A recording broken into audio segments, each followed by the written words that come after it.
Simple lang naman ang buhay. Pag ayaw sa'yo, hayaan mo. Pag sinisiraan ka, hayaan mo lang. Pag hinuhusgahan ka, hayaan mo. Doon ka sa taong na gusto ka at tanggap ka.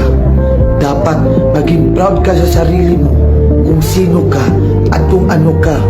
Huwag mong iisipin ang sasabihin ng ibang tao dahil mas kilala mo ang sarili mo kaysa sa mata ng mga tao na papaghusga.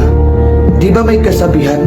Kung mabait ka sa ibang tao, huwag kang umasa na magiging mabait din sila sa'yo.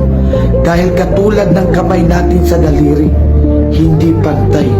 Dahil ang bawat tao sa mundo may iba't ibang ugali.